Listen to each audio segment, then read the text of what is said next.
スパイのバサラカ6月16日放送分のアイドリングトークです。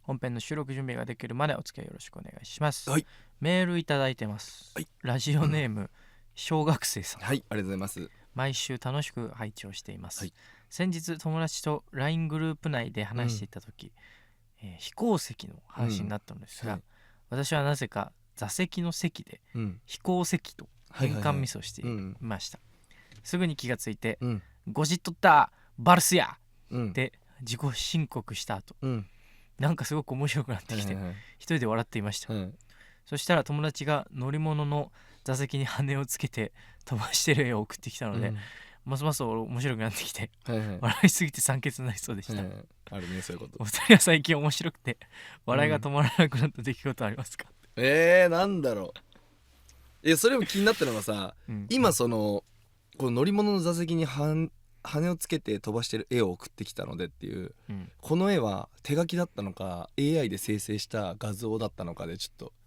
気になっちゃったね俺は。むずくない？手書きって相当。乗り物の座席に羽をつけて、これまあ飛行石ってことね、飛行してる席ってことね。座席の席ね。で多分これラピュタの飛行石の話になってたってことだよね、もともとは。バルスって言ってるから。これって小学生じゃないでしょ多分。小学生聞いてんのかな。いやいや、それもそうだし、ゴジ取ったバルスやってさ、ラピュタってそんな今小学生結構見るのかな。見るんじゃない？だって結構テレビで合ってるよ。あ、やってんだ、あれ結構。この間も魔女の宅急便やってたし、そうなんだ。ジブリ系はね、まだまだやってますよテレビで。そうなんだ。じゃあ知ってるか。ラピュタもやってたけどそれこの間。まあでもどうだろう、笑い止まらなくなるか。いやでもなんかあった。年取るとなくなるよね、そういうことね。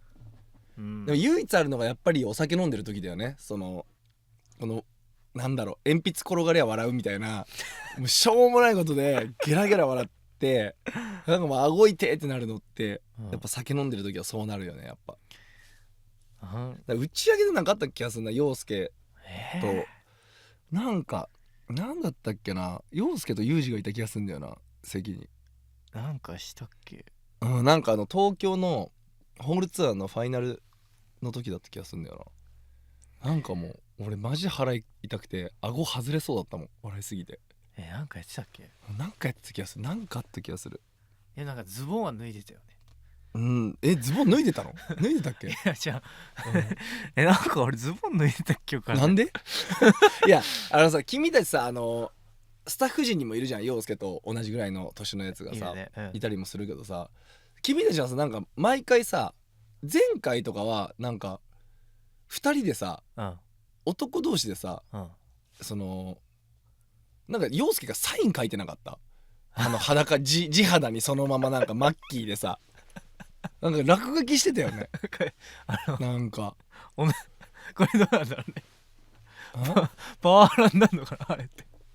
いやまあでも飲みの席で2人でキャッキャしながらやってたことだから別にパワハラではないでしょ。だからそう2人で盛り上がって、油性ペンだったか。いやマッキーで油性ペンであれ油性ペンでお腹に胸からお腹にかけてドスケベって書いてた。アホだな。でそれに便乗してきた一番年長のスタッフがいるんだけど、俺もやるわみたいなで脱ぎ出したから大きなって書いてでなんかサインも書いてね、なんかやってたよな。アホだよ本当に。本当にアホだなって思う。そういうのができるのはやっぱ酔っ払った時だよね、多分。確かにね。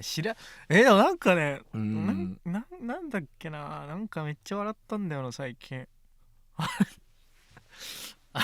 もあれだ、動画だ。動画？タイ行ったじゃないですか。あったね。で屋上にプールあったんですよ。それこそドスケベてお腹にかいたやつと一緒にプール行って、そいつに逆再生動画、水からブワッて出てくるやつ、あれを一人で作って一人で笑ってた。いけますね、若者の心を持ってますね。それで笑えるのはいいと思いますよ。まあだから少なくはなってくるけど、大人になってもあるにはあるからね、そういうことは。壺に入った時に止まらなくなる。だからね、だから笑いのなんだろう、その次元って小学生から変わんないよね。まあね、まあその方がいいと思うしね。ゲラの方が絶対に人生楽しいと思う。だからゲラでいてください、小学生さんもね。もう何にでも笑えるぐらいね。そんな愛嬌あるし可愛いからいいと思いますよ。はい、そのまま突き進んでください。ということで本編収録準備ができたのでアイドリングトークはここまでです。本編は毎週火曜夜8時30分から FM 福岡で放送中です。ぜひ聞いてください。それでは本編の収録へ行ってきます。